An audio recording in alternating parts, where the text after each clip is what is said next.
Every time that I get a look through all my long boxes, I always find the second parts to stories that I never finished reviewing. This is one. This is Exiles, issue 15.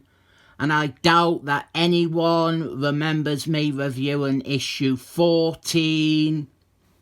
In a nutshell, the Exiles were an excellent men team who went to alternative realities and fixed them. And for this one, we are focusing on a character who is not on this cover. We are focusing on Winick, the former Excellent Men reject, who is re-envisioned in this series as a leading hero.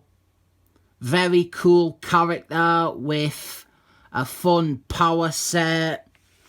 And this reality that the team have gone to is a world that is under attack by the Seamen from SeaWorld. And the Exiles have had to ally themselves with this Earth's Mr. Doom. I have not gone over who else is on the team because the focus is all on Winick. And if you didn't know Winick, he was actually the first new member of the Excellent Men back in the Silver Age. After the original 5, he was the first new recruit, but he didn't last. He left after 3 or 4 issues. And let us just say that this year, it started to annoy us because I could not stop wondering how the bone claws would come out of the steel skin.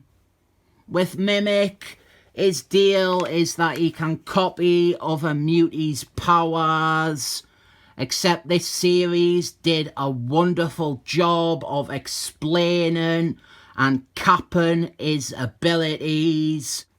He can only copy 5 mutie powers at a time, and his copied powers are only ever half as powerful as the original. That is perfect in my opinion.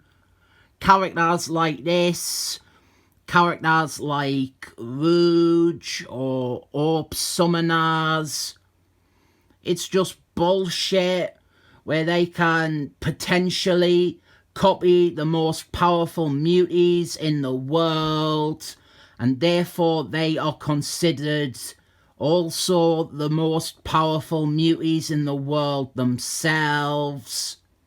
Winick, he has his set limit, and I really love the sort of RPG management element of him selecting 5 powers to hold on to. We see some of that in this series.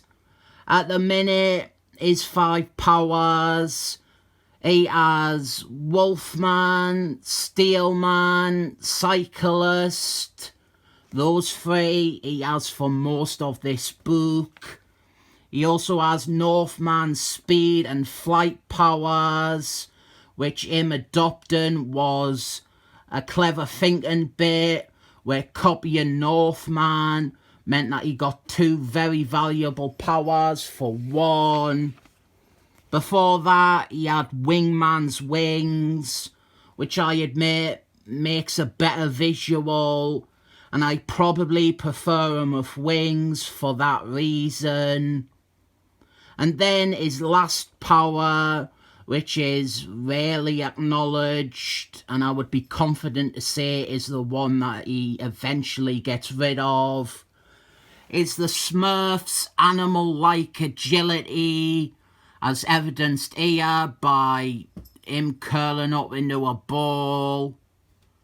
Don't forget that the blue fur, that isn't Smurf's mutation. He did that to himself when he was doing experiments. So that is why Mimic hasn't become a furry, just to be able to do some little somersaults.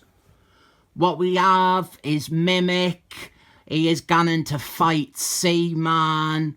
So this brings us on to Mimic's main character arc in this series, which this story is setting up here. Mimic, he just wants to be a proper hero. He just wants to be the good guy.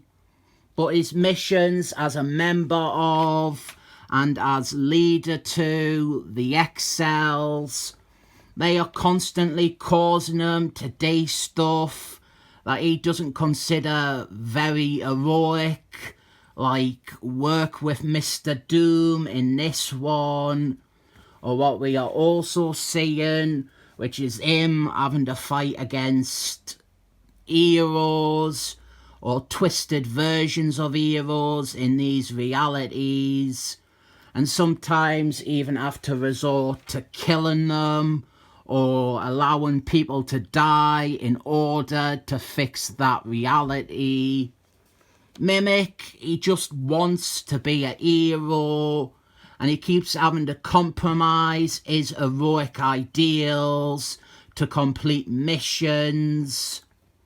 This fight with Seaman is an example of that, because Seaman, he isn't holding back. This is Seaman in full-on bad guy mentality. He hates the surface world. He wants to conquer the surface world. And he doesn't mind killing any surface dwellers or anyone who gets in his way. So Mimic is in a kill or be killed fight here. It's a really well done battle too, told well, and the art communicates everything. But this artist is one of them artists who personally hate you and everything you stand for. So I can't get too enthusiastic about his work. So we have like a fight to the death with Mimic and Seaman.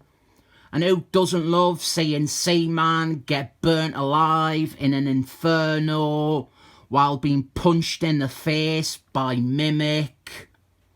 So Mimic, he regrettably has to kill Seaman, and we have a rather emotionally detached scene with him at the end. Mimic, he gans back to the team, and he doesn't disclose what has happened or what he had to do. And then right at the back, there is an advert for Excellent Statics, and I am pointing it out because it is fake news. Go-Go Girl was not in it, and this character here never appeared. This advert was to avoid revealing that they were killing off Go-Go Girl before this relaunch. This was Exiles issue 15, and it has a good cover, but again, I can't get too invested in this artist's work when he hates me and hates you for fickle reasons.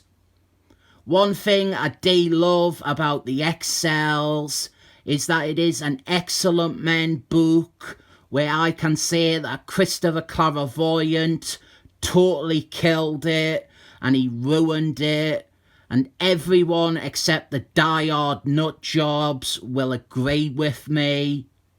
That's a 7 thumbs up for this issue.